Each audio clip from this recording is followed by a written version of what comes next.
والضحى والليل إذا سجى ما ودعك ربك وما قلى وللآخرة خير لك من الأولى ولسوف يعطيك ربك فترضى ألم يجدك يتيما فآوى ووجدك ضالا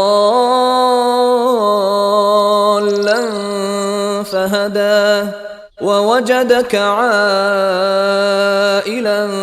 فأغنى فأما اليتيم فلا تقهر وأما السائل فلا تنهر وأما بنعمة ربك فحدث. السلام عليكم ورحمة الله وبركاته.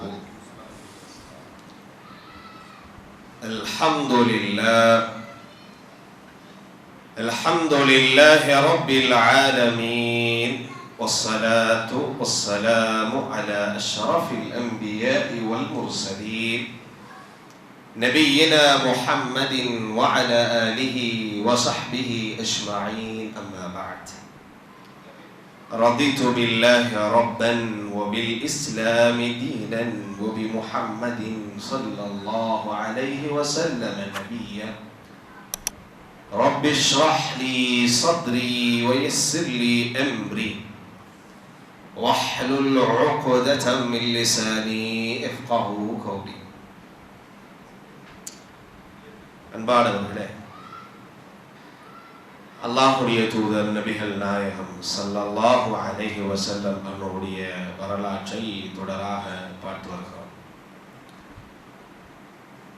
அந்த வகையில நேற்றைய தினம் கண்மணி நாயகத்தினுடைய பரிவு இஸ்லாத்தை பலர்களும் ஏற்பதற்கான காரணமாகவும் இஸ்லாத்தின் மேல் உறுதியாக இருந்து பயணித்திட ஊக்கமாக இருந்தது என்பதை குறித்தான துணுக்குகளை பகிர்ந்து கொண்டோம். அதைத் தொடர்ந்து ஹஜ்ஜத்துல் வதா என்கின்ற நபிகள் நாயகத்தினுடைய ஸல்லல்லாஹு அலைஹி வஸல்லம் தாய் பிரசவிக்கும் போது ரசூல் ஸல்லல்லாஹு அலைஹி வஸல்லம் தந்தை அப்துல்லா வஃபாத். ரசூல் ஸல்லல்லாஹு அலைஹி வஸல்லம் அவங்கள பால்குடி தாயாக இருந்த ஹலீமத்து ஸஅதியா போனா போகுன்னு எடுத்தாங்க. போனாங்க, எந்த பிள்ளையும் கிடைக்கல. இவர் அனாதை. யாரு? முஹம்மது ஸல்லல்லாஹு அலைஹி வஸல்லம் அனாதை.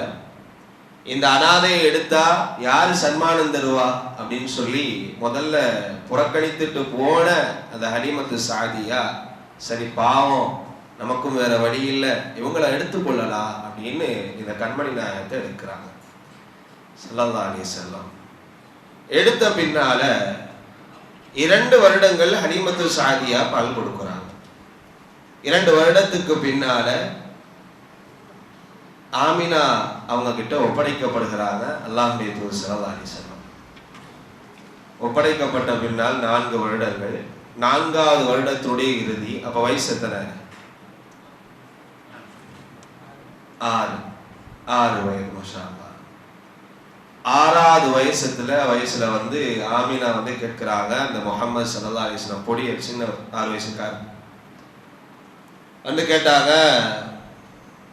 முஹம்மது ஸல்லல்லாஹு அலைஹி வஸல்லம் வாங்கல,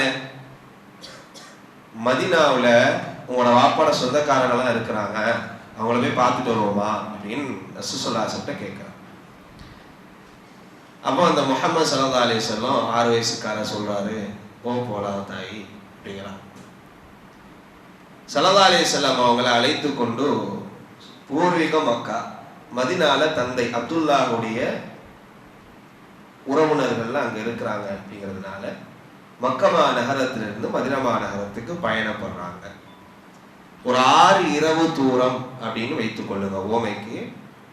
6 இரவு தூரம் பயணப்பட்டு மதீனா நகரத்தை அடைஞ்சு அந்த தூதர் முஹம்மது ஸல்லல்லாஹு அலைஹி வஸல்லம் 6 வயசுக்காரர் தன்னை தந்தையோட சொந்தக்காரெல்லாம் பார்த்து அவங்கள்ட்ட உரையாடி பின்னால அந்த தாயோடு பயணப்பட்டு வராங்க. அந்த தாயில பயணத்தோழியா உம்மு ஐமன் அப்படின்னு சொல்லி ஒருத்தங்க இருந்தாங்க. ஆமினா, உம்மு ஐமன், முஹம்மது ஸல்லல்லாஹு அலைஹி வஸல்லம் இந்த மூவரும் மதீனா நகரத்திலிருந்து மக்கா நகரத்துக்கு பயணப்படுறாங்க. திருப்பி மீண்டும் ஊருக்கு வர்றாங்க. 6 இரவு தூரத்துல 4 இரவு தூரத்தை கடந்துட்டாங்க. கடற்கையில அபுவா என்ற இடத்தை அடைகிற போது அந்த முஹம்மது முஸ்தபா ஸல்லல்லாஹு அலைஹி வஸல்லம் தாயார் சுருண்டு மடங்கி உழுறாங்க நோயினால. அந்த நோயை சரி பண்ணிடலான்னு சொல்லி அந்த தோழி எவ்வளவோ முயற்சி செஞ்சாங்க. அந்த நோய் சரியாகிற பாடு இல்லை. அந்த நோயினுடைய தாக்கம் அதிகரிச்சு கொண்டே இருக்குது. ஆமினா அவங்களுக்கு முஹம்மது முஸ்தபா ஸல்லல்லாஹு அலைஹி வஸல்லம் என்ற தாய்க்கு என்னவோ நடக்குது, அவளுக்கு ஏதோ செய்யுது அப்படிங்கிறத மட்டும் தெரியுது. தாயினுடைய நோயினுடைய முக்தியினால அந்த தாய் துடிச்சுக்கிட்டு இருக்கா, கண்ணில் தண்ணி வருது. ஆனா அந்த தாய்க்கு அந்த நோயினுடைய வலினாலும் வேதனையினாலும் அந்த தண்ணி அல்ல, சக்கராத்துடைய நிலையை உணர்ந்து விட்டால் அந்த தாய். உணர்ந்த மாத்திரத்தில் அந்த 6 வயது சிறுவரான அந்த முஹம்மது ஸல்லல்லாஹு அலைஹி வஸல்லம் அந்த தாய் துடித்து கண்ணிலிருந்து கண்ணீரை வடித்து கொண்டு இருக்கிறார். உம்மா அழுவுறத பார்த்து அந்த பொடியர் அழுவுறாரு. இந்த தாய் ஏன் அழுவுறான்னா, என் சக்கராத்துடைய நிலை வந்துட்டு இதுக்கப்புறம் எனக்கு மௌத்து தான். ஆனா என் மகனை வளர்த்து கொள்வது யார்? என் மகனை பாசத்தோடும் பரிவோடும் பார்த்து கொள்ற ஒரு மனிதர் யார் இருக்க போறா அப்படின்னு சொல்லி அந்த தாய் அழுகிறார். ஆனா அல்லாஹ்வுடைய முடிவு வரஃபஅனா லக திக்ரக், உன்ட புகழ நாம் உயர்த்துவோம் நபி அப்படின்னு அல்லாஹ்வுடைய முடிவு. அந்த தாய்க்கு தெரியாது. அந்த தாய் தன்னை பிள்ளையை குறித்து அழுகுறா. தாய் அழுகுறத பார்த்த அந்த முஹம்மது ஸல்லல்லாஹு அலைஹி வஸல்லம் 6 வயசுக்காரர் அழுகுறார். அழுது கொண்டிருக்கும் போது முஹம்மது ஸல்லல்லாஹு அலைஹி வஸல்லம் அழுது கொண்டிருக்கிற வேளையில, அந்த தாயும் அழுது கொண்டிருக்கிற வேளையில தாயுடைய ரூஹ் கைப்பற்றப்படுகிறது.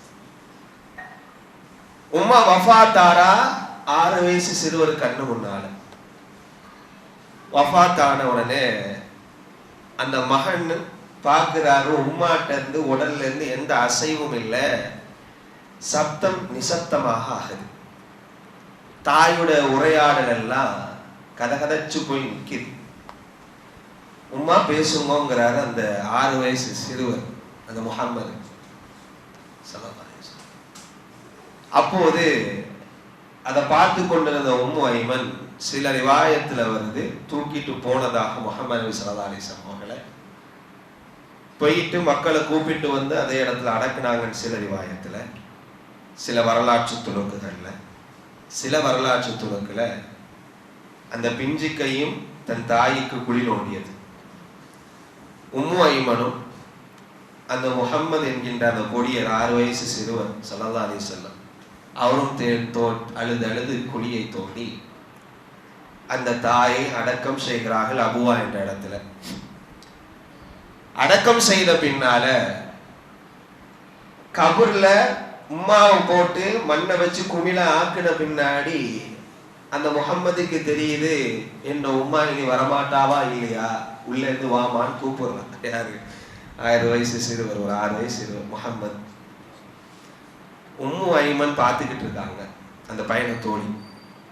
உம்மா மா மா வாங்க மா அப்படின்னு கூப்பிடுற அந்த 6 வயசு சிறுவர். உம்மு ஐமன் கிட்ட வந்து சொன்னாங்க, முஹம்மத், உங்களோட உம்மா திரும்பி வர்ற பயணத்துக்கு போகையில திரும்பி வர முடியாத ஒரு பயணத்தை நோக்கி பயணப்பட்டுட்டாங்க, இனி உங்கள்கிட்ட வரைய இயலாது, வாங்கலன்னு போவோம் அப்படின்னு சொல்லி அந்த முஹம்மதை தோளோட தோளா போட்டுக்கிட்டு ஸல்லல்லாஹு அலைஹி வஸல்லம் தோளோட தோளா போட்டுக்கிட்டு பிரயாண பிராணியின் மேலே ஏறி பயணிக்கிறாங்க. வரலாற்று துணுக்குகள் சொல்லுது, அந்த தூதர் அந்த கையை அந்த தோல் மேல போட்டுக்கிட்டு, அந்த தோல்ல முகம் இருக்குது, அந்த முகத்திலிருந்து கண்ணீர் வடிஞ்சுக்கிட்டு இருக்கு, வாய் மொழிஞ்சுக்கிட்டு இருக்கு. உம்மா உம்மா உம்மா உம்மா வாங்கோ உம்மா வாங்கோ. அந்த முஹம்மது ஸல்லல்லாஹு அலைஹி வஸல்லம் இந்த வாழ்க்கையில முதலாவது பார்த்தது, முதலாவது அழுக அந்த தாயுடைய சக்கராத்தும் தன் தாயினுடைய மரணத்தை பார்த்தது தான் இந்த முஹம்மது அழுதார் ஸல்லல்லாஹு அலைஹி வஸல்லம். இதே அழுக அன்பானவர்களே, இதே அழுக அல்லாஹ்வுடைய தூதர் ஸல்லல்லாஹு அலைஹி வஸல்லம் அவருக்கு ஒரு நாள் வந்துச்சு. இந்த அழுகையை கூட உம்மு ஐமனால நிறுத்தி கொள்ள ஏண்டுச்சு. ஆனா முஹம்மது ஸல்லல்லாஹு அலைஹி வஸல்லம் இதே மாதிரி சஹாபாக்களுக்கு மத்தியில் அமர்ந்த நிலையில நாள மறுமையில இப்ராஹிம் அலைஹிஸ்ஸலாத்து வஸ்ஸலாம் தண்ட உம்மத்தை எப்படி அல்லாஹ்விடத்துல ஒப்படைப்பார் அப்படின்னு சொல்லி ஒரு வசனம் போதப்படுது. அந்த வசனத்துல சொல்லப்படுது, நாள மறுமையில இப்ராஹிம் வருவார், தண்ட உம்மத்தை அல்லாஹ்விடத்துல ஒப்படைத்து விட்டு சொல்வார். எப்படி தெரியுமா? இறைவா, நீ நாடினால் இவர்களை மன்னித்துக்கொள், நீ நாடினால் இவரை தண்டித்துக்கொள். ஈசா அலைஹிஸ்ஸலாத்து வஸ்ஸலாம் வருவார், அவரும் வந்து சொல்வார், யா அல்லாஹ், குர்ஆனுடைய வசனம் சொல்லுது, யா அல்லாஹ், என்ற உம்மத்தை நான் இருக்கிற வரையிலும் என்ன வணங்காம ஒன்ன வணங்குறதுக்கு உண்டான வழிவகைகளை நான் செஞ்சேன், தாவத் செஞ்சேன். ஆனா நான் மரணித்த பின்னால் அவர்கள் என்னையே வணங்குவார்கள் என்று எனக்கு தெரியாது. ஆகவே இவர்களை நீ மன்னித்தால் மன்னித்துக்கொள், நீ நாடினால் தண்டித்துக்கொள் என்று 2 வசனையை ஓதி போட்டு அந்த முஹம்மது முஸ்தபா ஸல்லல்லாஹு அலைஹி வஸல்லம் தலையை கீழே போட்டார். கீழே போட்டுட்டு கண்ணில் இருந்து அப்படியே தண்ணி தாரத்தாரையாக ஓடுது. ஓடிவிட்ட பின்னால் அந்த தூதர் தலையை நிமிர்த்தி கண்ணெல்லாம் செவந்து தாடியெல்லாம் நனைந்து கையை உயர்த்தி ஒரு வார்த்தை சொன்னார். இந்த வார்த்தைக்காக எந்த உசுரை அந்த தூதருக்காக கொடுக்கலாம், இந்த ஒரு வார்த்தைக்காக கொடுக்கலாம். கையை ஏத்தி அல்லாஹும்ம யா உம்மதி, அல்லாஹும்ம யா உம்மதி, அல்லாஹும்ம யா உம்மதி. இறைவா, என்ற சமூகத்தினுடைய நிலை என்ன? இறைவா, என்ற சமூகத்தின் நிலை என்ன? இறைவா, என்ற சமூகத்தின் நிலை என்னன்னு சொல்லி அந்த கண்மணி நாயகம் ஸல்லல்லாஹு அலைஹி வஸல்லம் அழுகிறாரு அழுகிறாரு அழுகிறாரு, அழுது கொண்டே இருக்கிறார். இறை தூதரின் கண்களிலிருந்து கண்ணீர் வடிந்துட்டா அந்த தோழர்கள் பார்த்து கொண்டிருக்க மாட்டாங்க. அந்த தோழர்களுக்கும் கண்ணீர் வடிந்தது. கண்ணீர் வடிந்தவர்களாக தூதரிட்டத்தை கேட்டாங்க, யா ரசூலல்லாஹ், என்னத்திற்காக இவ்வளவு அழுகிறீர்கள்? காரணம் என்ன? ஏன் அழுகுறீங்க? ரசூல் ஸல்லல்லாஹு அலைஹி வஸல்லம் ஒண்ணுமே சொல்லல. அந்த அழுகையை யாராலும் நிப்பாட்டவே இல்லை. உடனே அர்ஷ்ல இருக்கிற ரப்பு தண்ட மலக்கான தலைவர் ஜிப்ரீல் அலைஹிஸ்ஸலாத்து வஸ்ஸலாம் அழைச்சி, யா ஜிப்ரீல், என்ற ஹபீப் முஹம்மது ஸல்லல்லாஹு அலைஹி வஸல்லம், என்ற முஹம்மது என்ற தூதர் கீழே அழுதுகிட்டு இருக்கார், என்னான்னு கேட்டு வாங்க அப்படின்னு சொல்லி ஜிப்ரீல் வேகமா இறங்கி அந்த தூதர் இடத்துல வந்தார். யா முஹம்மது, லிமா தபிகீக யா ரசூலல்லாஹ், ஏன் அழுகிறீங்க முஹம்மது என்று கேட்டான். உடனே அந்த முஹம்மது ஸல்லல்லாஹு அலைஹி வஸல்லம் பதிலா சொன்னாங்க, நான் ஏன் அழுகிறேங்கிறத எந்த ரப்பு மிக அறிஞ்சவன்ட்டார். அதையே பதிலா கொண்டு போய் அந்த அல்லாஹ் இடத்துல கொண்டு போய் சேர்க்க, ஏன் அந்த முஹம்மது அழுகிறார் என்றால், அந்த அழுகை உங்களுக்கு அல்லாஹ் உனக்கு தெரியும் என்று சொன்னார் என்று சொன்ன மாத்திரத்திலே அல்லாஹ் உடனே அந்த ஜிப்ரீல் அலைஹிஸ்ஸலாத்து வஸ்ஸலாம் சொன்னார், யா ஜிப்ரீல், என்ற முஹம்மது இடத்துல போய் சொல்லுங்க, நாள மறுமையில அவருடைய உம்மத்தை குறித்த எந்த விதமான பதஷ்ட நிலையையோ ஏமாற்ற நிலையையோ வருத்தத்திற்குண்டான நிலையோ அவருக்கு நாம் கொடுக்க மாட்டோம் என்று நீங்க போய் சொல்லுங்க என்று சொன்ன மாத்திரத்தில் அந்த பதிலை கொண்டு வந்த அந்த ஹபீபுனா முஹம்மது ஸல்லல்லாஹு அலைஹி வஸல்லம் இடத்துல வந்து சொன்னான்.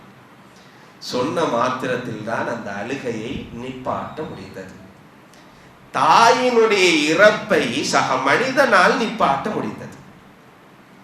ஆனா இந்த உம்மத்தை நினைத்து அழுத அந்த அழுகைய ரப்பால் தான் நிப்பாட்ட முடிந்தது. மனிதர்களால் முடியல, ஜிப்ரீலால் முடியல அலைஹிஸ்ஸலாத்து வஸ்ஸலாம். அன்பானவர்களே, அந்த அந்த முஹம்மது ஸல்லல்லாஹு அலைஹி வஸல்லம் எவ்வளவு தூரம் கஷ்டப்பட்டு இருந்தாருன்னா, அந்த தாயோட இழப்பு, அவர் சந்தோஷமா வாழல, எல்லாம் உம்மத்துக்காக வாழ்ந்தார். அல்லாஹ் அது பாருங்க, அந்த ஹஜ்ஜத்துல் வதான்ற பயணத்துல அல்லாஹ்வுடைய தூதர் ஸல்லல்லாஹு அலைஹி வஸல்லம் போகும்போது பல ரூட்டுகள் இருக்கு. எங்கேருந்து? மதீனாவுல இருந்து மக்கமா போறதுக்கு பல வழிகள் இருக்கு. ஆனா ரசூல் ஸல்லல்லாஹு அலைஹி வஸல்லம் தேர்வு செஞ்சது அபுவான்ற இடத்துக்கு போயிட்டு மக்காவுக்கு போற மாதிரி.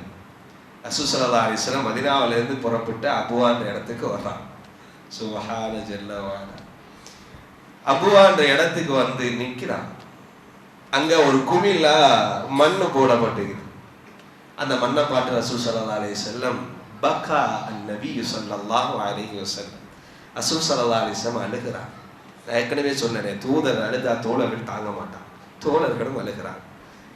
பக்கா மா ஹவுலஹு, ஹதீஸ்ல வருது, பக்கா மா ஹவுலஹு, அவர்களை சூழ்ந்திருந்தவங்க எல்லாம் அழுதாங்க.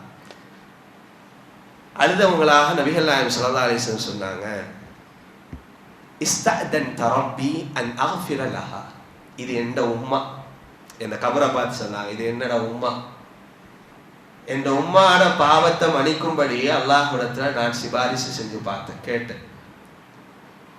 வலா யுதல்லி, எனக்கு அல்லாஹ் அனுமதி தரையில, தாய்க்கு அனுமதி தரையில.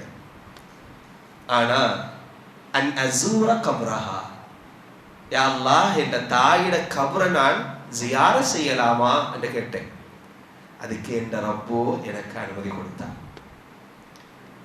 அந்த தூதரு சுவனம்னா என்னான்னு பார்த்துட்டார், நரகம்னா என்னான்னு பார்த்துட்டார்.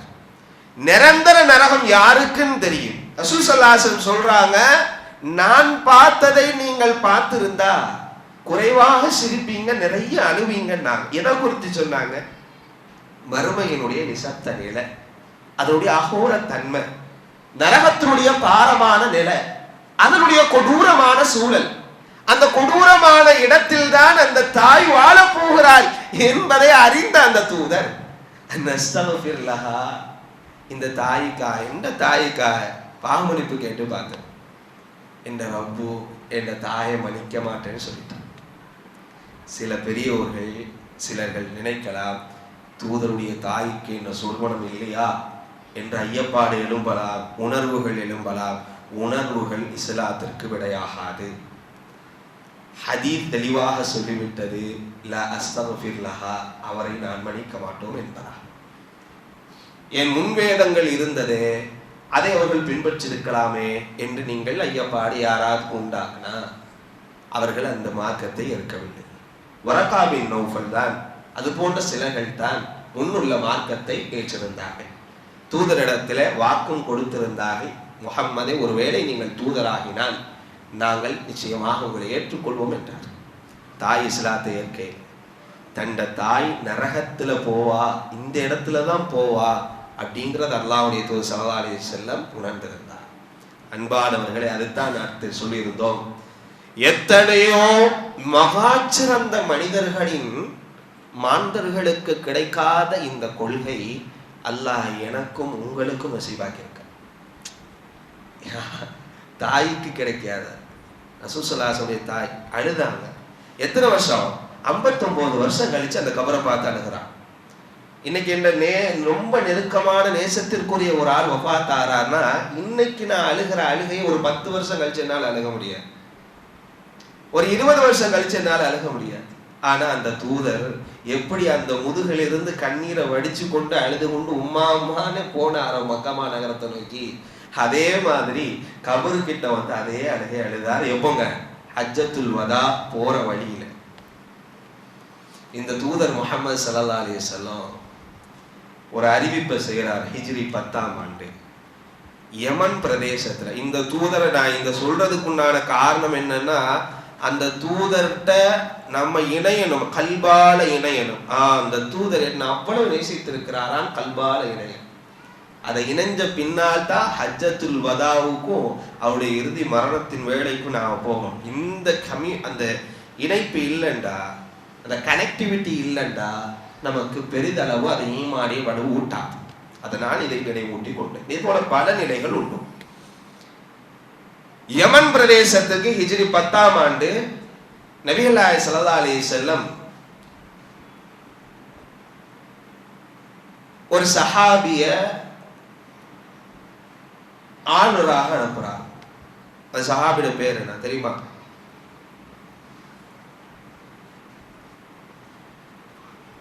தெரியுமா? யமன் நாட்டுக்கு ஆளுநராக அனுப்புனாங்க அல்லாஹ்வுடைய தூதர் ஸல்லல்லாஹு அலைஹி வஸல்லம். இல்ல, யாரு? முஆதுனா நிறைய இருக்காங்களே. முஆத்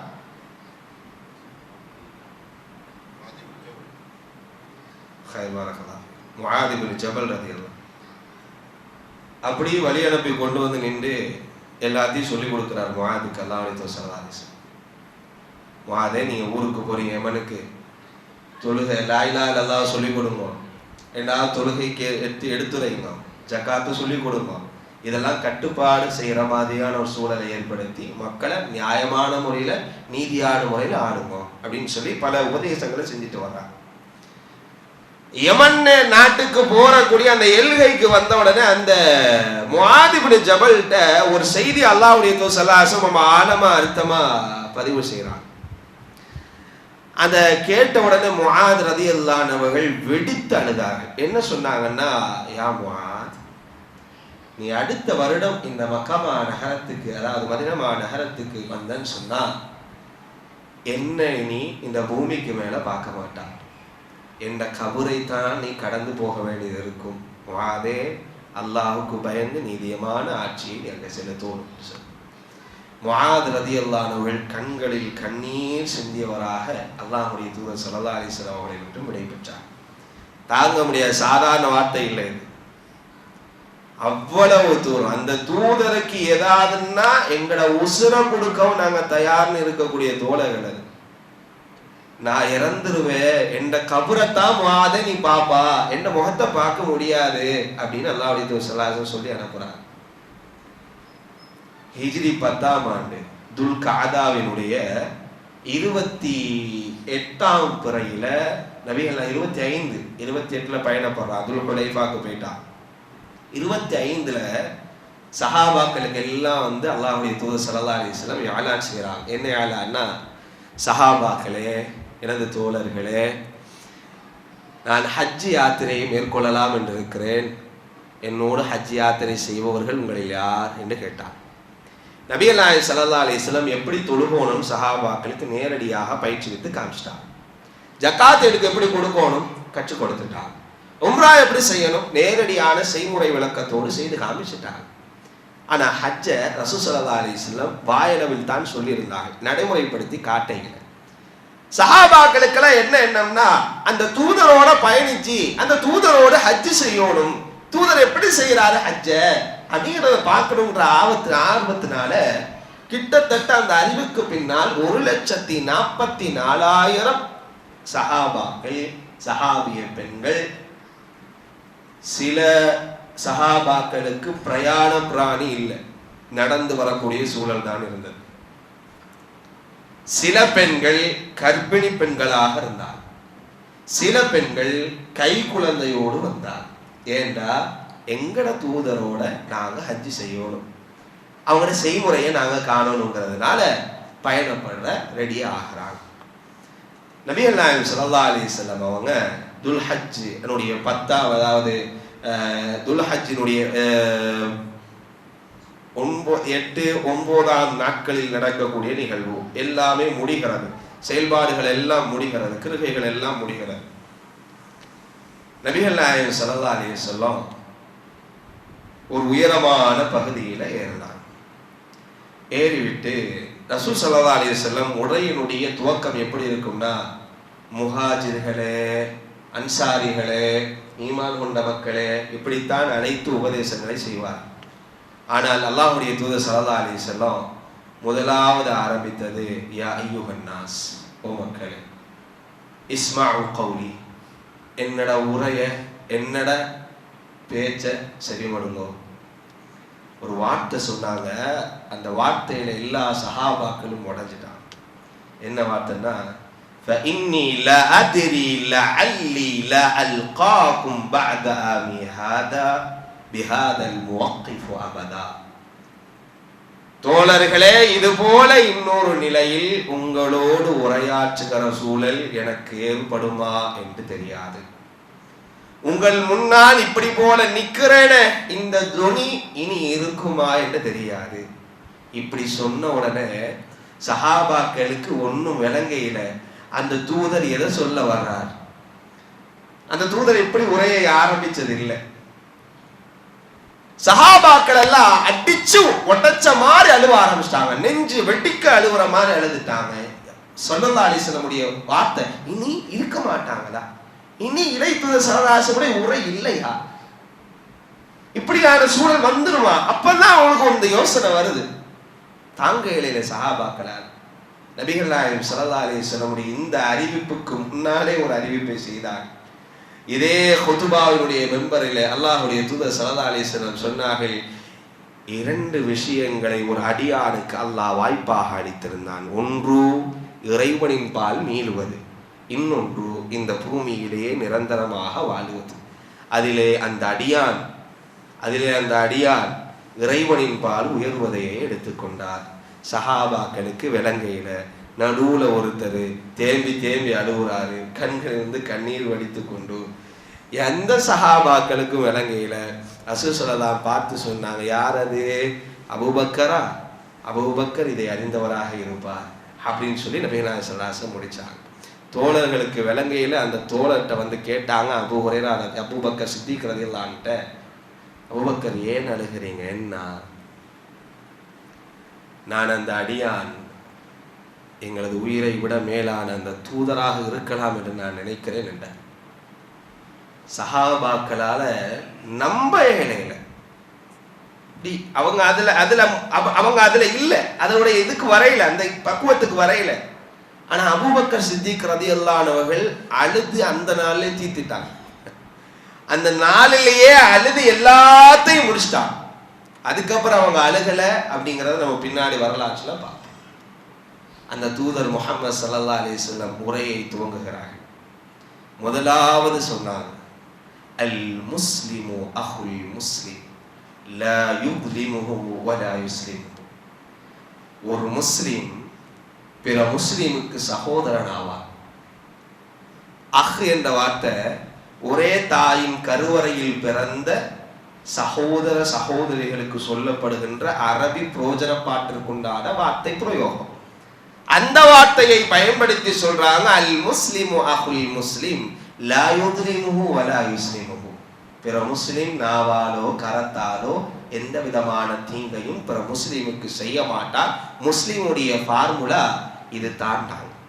உடனே சொன்னாங்க, மன் கான ஃபி ஹாஜதி அஹீஹி கான அல்லாஹு ஃபி ஹாஜதிஹி.